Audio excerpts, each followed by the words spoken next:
Hello everybody, we're now well into our first season with Double T. Well, we've got lots to share with you over the coming episodes, but in this very first episode, what we thought would be great is to look back at how we've arrived at this position. Now, if you remember, when we first started, we actually went out far and wide looking at all sorts of boats. But eventually, we came upon a Westerly Seahawk 35. And we decided she's the boat for us. But then this happened.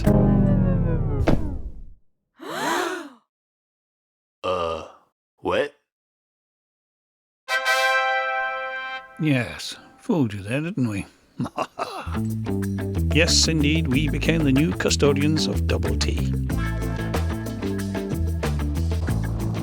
Well, our very first season has brought some very good highs and it's brought some very low lows. But in all truth, I've got to say, we've been really impressed with the Westerly Seahawk 35, and she is really now part of the family.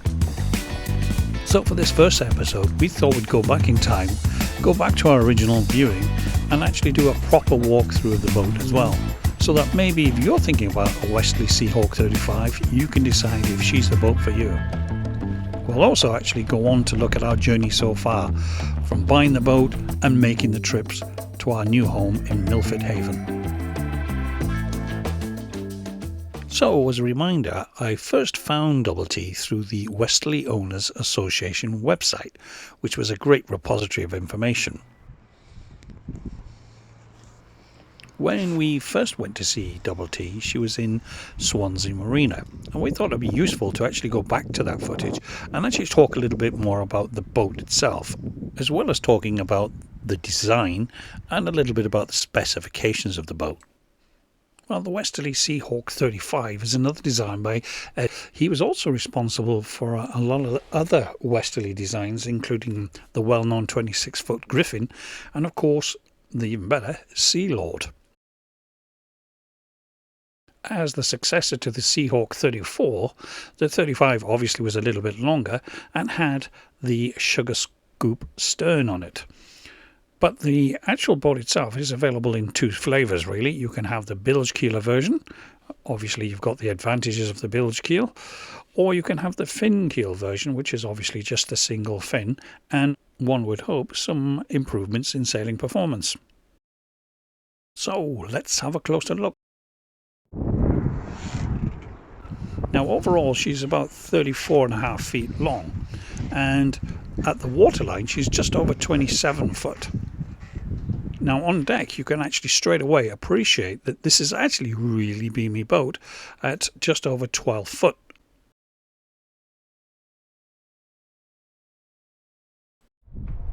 Walking forward, we feel that the actual side decks are quite wide, and of course with the stanchions and the wires you actually feel very secure on board. As we get onto the foredeck, we can see we've got the Selden furling genoa here, which is quite a nice setup and actually fairly recent. Turning our attention to the rig, we can see that it's a masthead sloop type arrangement with a single spreader. Again, quite simple in its setup, but very sturdy. Looking at the boom, we've got a nearly new stack and pack system, which is hiding a nearly new mainsail, and of course we've got all the lazy jacks, etc., which makes sail handling that little bit easier. Of course, you can't help but notice the spray canopy and bimini arrangement.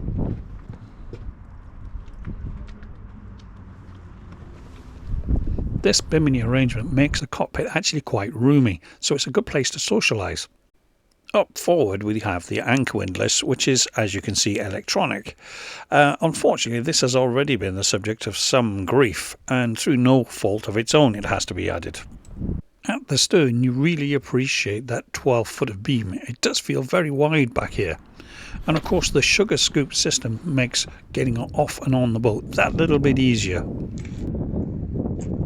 The Seahawk 35 is of course a centre cockpit arrangement, and we know there's a mixed bag of reactions and how people feel about that. But the actual cockpit itself does feel quite snug, it's elevated and it keeps you away from the water. It has the centre binnacle for steering, etc., but you can see the wheel has been removed here just to provide a bit more room in the cockpit. One of the other interesting things about this cockpit is this cockpit locker. It's absolutely massive. In fact, I was able to stand in this at 5'10" and it was still above my head in depth. You can put an awful lot of gear in there. But what about below deck? Let's go and have a look. So let's head on down the companionway and see what we find. Quite a drop down, actually. As we make our way through the companionway and down the steps, it's really surprising just how steep they are. And when we look back at them, we can actually count the steps, and we've got a full 5 steps all the way down. So actually, you're quite far down. Immediately to the right, then we've got the chart table. Come back and have a look at that in a second. And the saloon. Unlike a lot of other boats created and designed through Westerly, the Seahawk doesn't seem to have much variation in the design and layout. In fact, from my research, the only difference I could find was that on some, the later versions, the aft cabin had a central or island type berth. And that's all I could find. Of course, looking around the saloon, you're immediately impressed by the size of the table here. It's a twin leaf table which actually opens up to seat at least 7 people around this table without trouble. We were also impressed to find that there was actually a TV which was also a DVD as well. It's very handy. As we look around the actual saloon, you can see there's lots of storage available as well. Plates, etc. Mood lighting. So, just looking, then you can see it's bags of headroom. You know,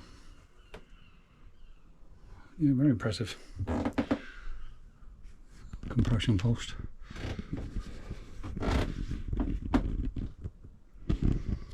So let's move forward.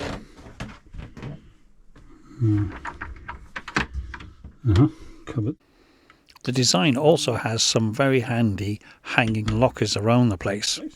Moving into the fore cabin, you're straight away impressed by the fact that this is actually quite roomy and doesn't feel claustrophobic at all.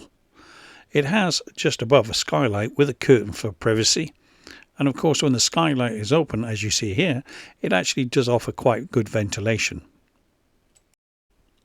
Looking further forward into the forepeak, we have the anchor chain locker, and just in front of that is the storage for the berth insert, which sits just here. This actually makes the whole bed into quite a nice little double, really. See, they've got more of the mood lighting here. Storage, hanging, drying. Age old problem, look. You know. Westerly, say no more. Well, the heads is your typical arrangement with a Jabsco pump toilet. We've got storage behind the sink there, storage below, and as you look here, we've actually got a shower head here, and when coupled with the curtain here, makes a nice little shower. Whether we'll actually use that, I don't know. Once again, you can see here the saggy headline issue, but as I said before, this is a common problem with Westerlies. You show me a Westerly that hasn't had that sort of issue. Well, as we head over towards the navigation station here, we find the usual collection of switches and isolators, etc. The VHF radio, and below there the old stereo as well for the sounds. You can see we've got plenty of power points. There's even a water heater, which is an immersion heater, and more goodies such as a GPS and radio storage.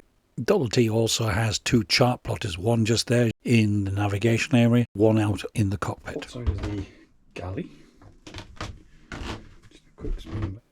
Turning our attention to the galley, we've got the sink here, which is a twin sink arrangement, and also has a mixer tap with hot and cold water. Nice. Lots of storage. Cooker. So what we got? 2 burner grill and an oven. And of course, gimbal. One thing I did notice, that whilst the cooker is gimbaled, unfortunately it doesn't seem to have a locking mechanism to actually lock it in position. The foot pedal is for pumping water through, so you can save power rather than using battery power. This is what's known as a linear galley sort of layout, and as you can see there's quite a lot of space for food prep, etc. Just below we can actually see the fridge, which is quite sizable, but this one actually has been held open with a bit of tape just so it can breathe. Sort of makes sense. So we've got this fridge there. Okay, so into the aft cabin and port side. There's like a seating area, which is nice. Sink, hot and cold water.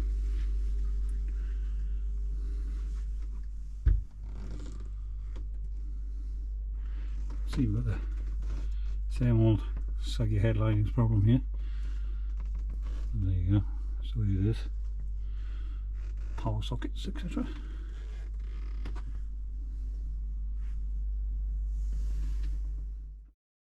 The bunk is offset to starboard, but it's actually quite a nice little space and looks quite snug. Of course, there's considerably less headroom as you'd expect in the aft cabin, but you know, that's just the way it is. So what we've got here then is the rear access to the engine, which is what I do. I'll show you this. So we've got down here outlets for the heating. It was interesting to note the boat's fitted with an Eberspecher heating system with ducting into all the cabins, so that will save a lot of hassle. In fairness, the owner said it works when it feels like it, so that would need investigation. It's already there.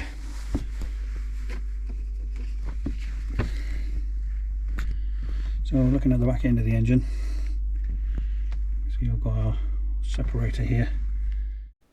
I confess, I'm not sure how I feel about the fuel tank being mounted above the engine in what is, after all, quite a warm environment. But I guess they're designed that way, so what do I know? So we've got a Volvo 20003, 2003. The cockpit turns here. Seems clean enough in there, you know. Looking above the actual engine, we can see the base of the cockpit, and we're looking here at the foot of the binnacle. We can also note it's actually a cable system rather than a hydraulic system. Okay, so looking at the front end of the engine.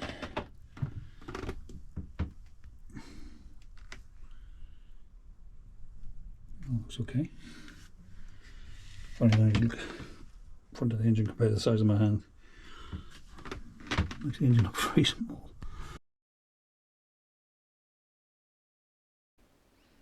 Now, I have to say, I found this boat particularly roomy, especially here in the saloon, which feels light and airy.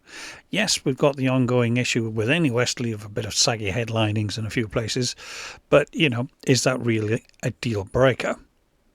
The other thing I spotted as well was that a few of these windows or hatches have been sealed, so this speaks of leaking hatches. In fact, I spotted 3 through the boat that have actually been sealed up in this way. Looking at the woodwork, we could see there's actually some wood damage as a result of leaking windows. They're dry now, but obviously it's an ongoing concern. But hopefully these are all things we can get to in the fullness of time. From there, once we'd bought Double T, we had to think about the delivery trip, which would mean taking us all the way from Swansea up to our home berth in Nayland. Not particularly far, but it would see us press out into the Bristol Channel and start making our way towards Pembrokeshire for an overnight in Dale before the final leg home. For the full vid on that one, follow the link here, but otherwise, this gives you the flavour of what happened on that trip.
have to say that despite the lack of wind, that was a fantastic trip, and it really opened our eyes to the possibilities of what may lay ahead of us. Unfortunately, the new berth in Nayland was actually proving a little bit narrow, and given that the boat next to us is a training boat, it was agreed that perhaps this wasn't the best berth. Unfortunately, there was nothing else available, so despite years of being at Nayland, we had to make the tough decision to move elsewhere. Fortunately, just at the right moment, a berth became available for us in Milford Haven Marina.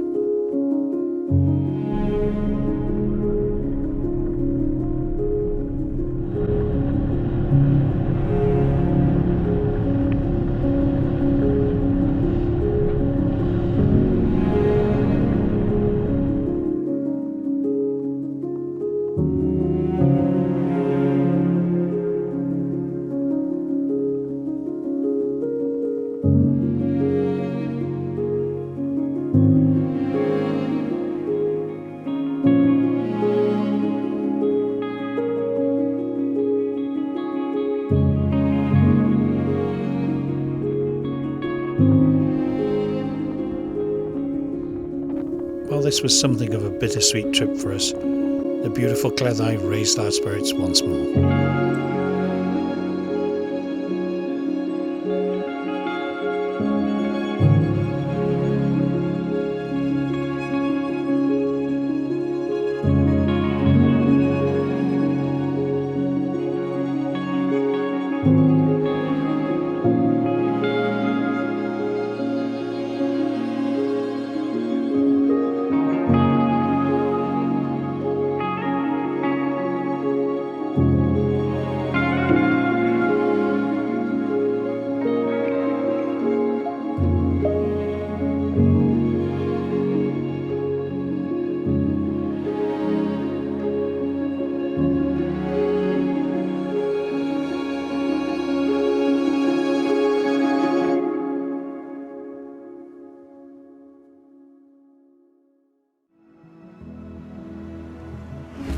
And so, with a new boat, in a new marina, we begin the next chapter in our sailing lives.